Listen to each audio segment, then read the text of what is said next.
Samajwadi party के राष्ट्रीय अध्यक्ष और उत्तर प्रदेश के पूर्व मुख्यमंत्री अखिलेश यादव आज बांदा पहुंचे और उन्होंने यहां से बुंदेलखंड में 3 दिवसीय चुनावी रथ यात्रा का आगाज किया। आज सुबह लगभग 11 बजे वो हेलीकॉप्टर से बांदा पहुंचे और पुलिस लाइन से चुनावी जनसभा तक वो अपने रथ पर सवार होकर आए। जीआईसी ग्राउंड में आयोजित जनसभा को संबोधित करते हुए अखिलेश यादव ने बीजेपी को घेरा। बीजेपी के द्वारा किए गए तमाम वादों को उन्होंने याद दिलाया और आरोप लगाया कि बीजेपी ने जितने भी वादे किए थे वो सारे के सारे झूठे साबित हुए हैं। जो लैपटॉप नहीं चला सकता वो आपको लैपटॉप नहीं दे सकता।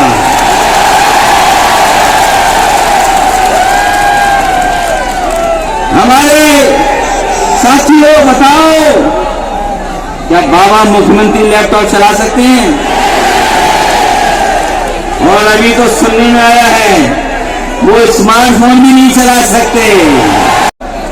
परिवार वाले भी परिवार वालों का दुख समझ सकते हैं। जिनके पास परिवार नहीं है वो आपकी परवाह नहीं करेंगे। अखिलेश यादव यही नहीं रुके बल्कि उन्होंने कोरोना काल में जो भी लोगों को समस्याएं उठानी पड़ी हैं और लोग दूसरे प्रांतों से चलकर पैदल अपने घर आने के लिए मजबूर हुए थे, उन घटनाओं को भी अखिलेश यादव ने दोहराया और लोगों को याद दिलाया कि इस सरकार ने आप लोगों की कोरोना काल में किस तरह से अनदेखी की थी। जिस समय कोरोना की महामारी ने घरों में कैद कर दिया था, हमारे आपके बीच के भाई जो दूसरी जगह नौकरी कर रहे थे, रोजगार कर रहे थे, इतना मजबूरी में लौट करके आए। जिस समय सरकार को मदद करनी चाहिए थी उस समय सरकार ने मदद नहीं की, हमारे मजदूर भाइयों को अनाज छोड़ दिया। इनका विकास तस्वीरों में पकड़ा गया, इनके विज्ञापनों में पकड़ा गया। अभी कुछ दिन पहले याद होगा एक विज्ञापन निकाला तो कलकत्ता का जो फ्लाईओवर है वो विज्ञापन में ले आए कि उस भाजपा ने बनाया। अखिलेश यादव ने डीजल और पेट्रोल की महंगाई का मुद्दा भी उठाया। इसके अलावा उन्होंने किसानों की आय दुगनी करने का वादा भी लोगों को याद दिलाया। साथ ही उन्होंने कहा कि बीजेपी ने कहा था कि जो लोग पैदल चलते हैं हम उन्हें हवाई जहाज में चलता हुआ देखना चाहते हैं। इस तरह के तमाम वादे जो जुमले साबित हुए हैं, आज अखिलेश यादव ने तमाम वो वादे जनता को याद दिलाए और कहा कि ये वो सरकार है जो विज्ञापनों तक में झूठ बोलती है। ये विज्ञापन में भी झूठ दिखाते हैं, विज्ञापन में भी। बताओ उत्तर प्रदेश में कोई मुख्यमंत्री ऐसा भी बना है जिस पे इतने मुकदमे हों? ये पहले मुख्यमंत्री हैं जिन पे सबसे ज्यादा मुकदमे हैं, जिन्होंने अपने मुकदमे वापस लिए। अगर कहीं उदाहरण हो तो हमें बता दो आप। तो कभी कभी नाम बदलने में भी है। समाजवादियों ने सरकार में दिया 100 नंबर 112 कर दिया। कई जगह नाम बदले हैं और लगातार नाम बदल रहे हैं, रंग बदल रहे हैं, अपना विकास बताने के लिए रंग भी बदल रहे हैं। और 4.5 साल में तो लगता है कि ये नाम बदलने में विश्व रिकॉर्ड बनाने जा रहे हैं। जनसभा को संबोधित करते हुए अखिलेश यादव ने बांदा के चर्चित अमन हत्याकांड का जिक्र किया और जनसभा के बाद वो अशोक लाट पर धरने पर बैठे अमन त्रिपाठी के परिजनों से जाकर मिले और उनको हर संभव मदद का आश्वासन दिया। बांदा की जनसभा को संबोधित करने के बाद अखिलेश यादव अपने रथ में सवार होकर महोबा की तरफ चले। रास्ते में उनका जगह जगह पर सपाइयों ने स्वागत किया। बांदा केवटरा चौराहे के पास स्पोर्ट्स विंग के प्रदेश प्रभारी हसनुद्दीन सिद्दीकी और उनकी टीम ने अखिलेश यादव का रथ रुकवाकर उनका स्वागत और अभिनंदन किया। इसके बाद अखिलेश यादव ने हसनुद्दीन सिद्दीकी को अपने रथ में बुला लिया और उन्हें लेकर महोबा के लिए प्रस्थान कर गए। उत्तर प्रदेश में निराले कितनी अन्याय की घटना हो रही है। हर गरीब अपमानित हो रहा है। जो न्याय चाहते हैं वो न्याय नहीं पा रहे हैं।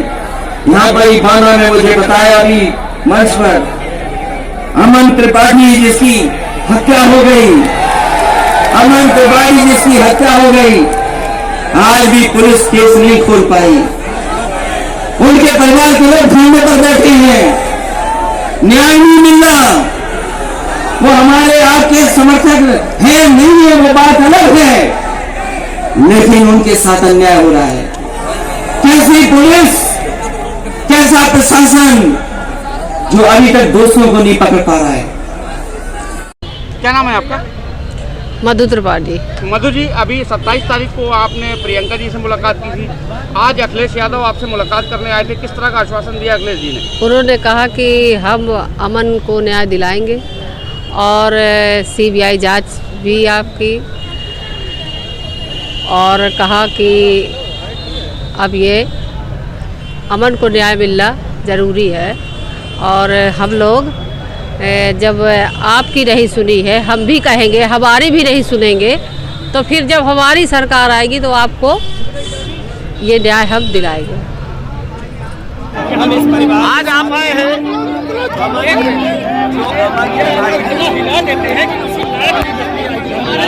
जो अमन के साथ हुआ है ये हादसा नहीं होना चाहिए ऐसे। और जब परिवार के लोगों की मांग है कि उन्हें न्याय मिले, सीबीआई जांच हो, तो आखिरकार सरकार क्या छिपाना चाहती है, सरकार क्या सच्चाई दबाना चाहती है। जब परिवार इतने दिन से बैठा है, उन्होंने बेटा खोया है, तो सरकार की जिम्मेदारी है परिवार को न्याय दें। हमने परिवार से निवेदन किया है कि धरना न दें, समय सरकार बनेगी तो हम उनका जो चाहेंगे, जिस तरीके से जांच कराना चाहेंगे, हम जांच के लिए तैयार हैं और परिवार को न्याय मिले, जो मदद हो सकती है के पक्ष में है।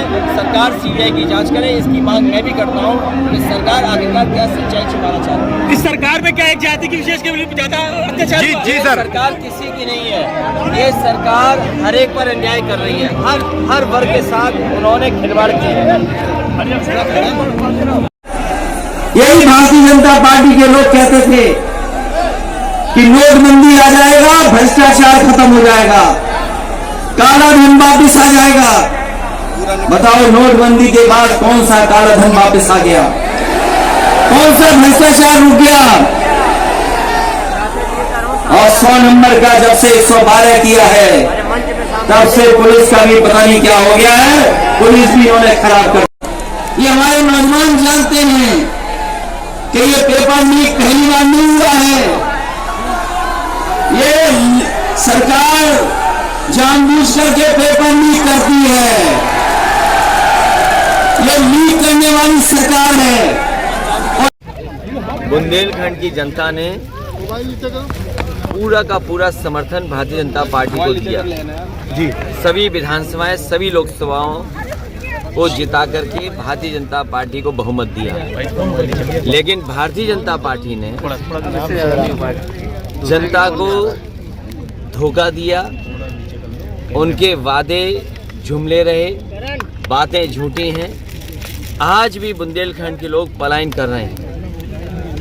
आज जब नीति आयोग कह रहा है, उसका आंकड़े आ रहे, तो सबसे ज़्यादा गरीबों की संख्या बुंदेलखंड में है, बेरोजगारी बड़े पैमाने पे है। जिन्होंने सपने दिखाए थे उन्होंने नौजवानों की नौकरी छीन ली, सरकारी संपत्तियां बेची जा रही हैं, और वो समय बुंदेलखंड के लोग नहीं भूलेंगे जिस समय लॉकडाउन हुआ, लोगों को अपने सहारे छोड़ दिया। जनता को जब सरकार की तरफ से मदद होनी चाहिए थी, जनता को अनाज छोड़ा।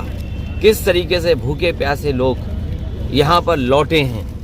किसान की अभी भी आय दोगुनी नहीं हुई, पानी जहाँ मिल जाना चाहिए था अभी भी अभाव है, अभी भी पलायन। ये तमाम मुद्दे हैं जिनको लेकर के जनता में लगातार समाजवादी पार्टी जाएगी। पिछली बार तो पूरा का पूरा बुंदेलखंड भाजपाइयों के पास था, इस बार बुंदेलखंड की जनता भाजपा को सफाई करेगी, साफ होगी। अखिलेश जी, आप किसानों की बात कर रहे हैं, सदन में लगातार हंगामा चल रहा है और एमपीज जो है उनको सस्पेंड कर दिया गया। यही भारतीय जनता पार्टी है। आय दोगुनी हो जाए, दोगुनी हुई नहीं, किसानों के ऊपर महंगाई कर दी, और आज भी किसी पैदावार की कीमत नहीं मिल पाई। भाजपा कह रही बुंदेलखंड एक्सप्रेसवे दिया, हर घर नल योजना दी है, और इस पर आपका क्या कहना है? बुंदेलखंड एक्सप्रेसवे वही जो समाजवादी लोग बनाना चाहते थे, झांसी से सिद्धार्थनगर थोड़ा टेढ़ा कर दिया, लेकिन अभी भी आधा अधूरा है, पूरा नहीं हुआ। अभी भी 4.5 साल पूरे हो गए, पूरा नहीं कर पाई।